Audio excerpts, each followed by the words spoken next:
Hi, I'm Brady Ellison, and I'm going to show you how to set up your recurve so it will shoot the best that it can. When setting up your recurve, there's a couple of key things that you're going to want to do. You're going to make sure that your limbs are aligned correctly. You're going to want to make sure that your center shot is where it needs to be. And also, you want to go and look at your brace height and tiller and setting them up correctly so your bow shoots at its best.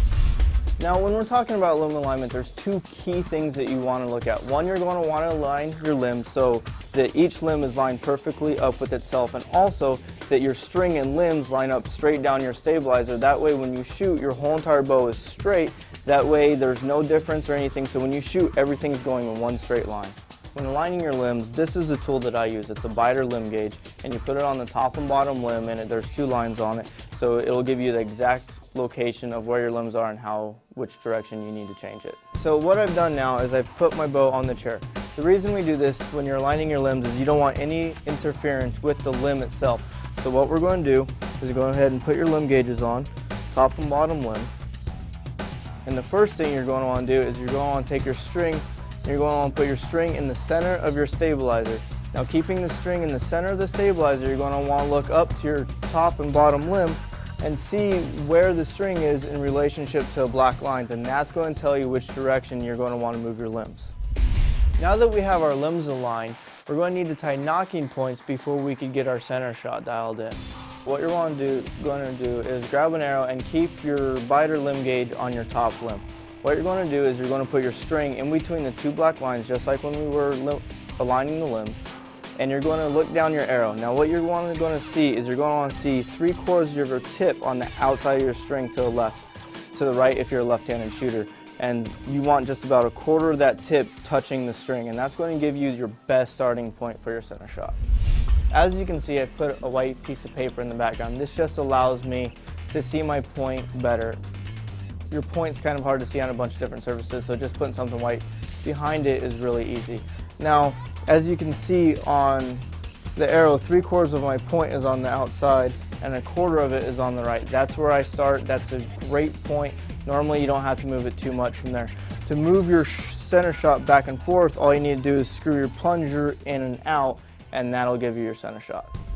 Now that we have our limbs aligned and our center shot, all we need to do now is set up our brace height and tiller, and all we need to do that is a simple T-gauge. Now, when you go to set your brace height, what you're going to do is look in your owner's manual, and you're going to want to see your string length and get your string to specs, and it's going to tell you for your length of a bow what brace height you're going to want to shoot. When you're measuring your brace height, I always like to measure from the string to the plunger button. And the reason for that is I know personally, I change grips quite often. When I change my grip, it can change my brace height if I'm measuring from the grip to the string. The string from the plunger button is always going to be consistent, so I think that's where you should measure from.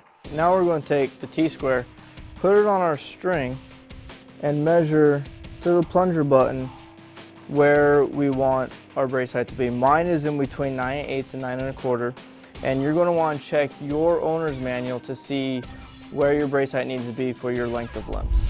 Now we're going to adjust our tiller. Our tiller is a distance from the base of the limb right out of the pocket to the string. So what we're going to do is take your T-square, mark it with your finger and get the longest distance, put it on your bottom, and then measure it. Right now I'm at about 1/4 of an inch.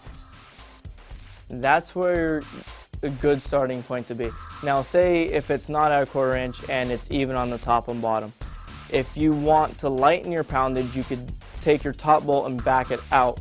Or if you want a little bit heavier poundage, you take your bottom bolt and screw it in. And it's the same way vice versa. If your top is faster, you're going to need to take it out or screw it in your bottom limb, and that's how you adjust your tiller.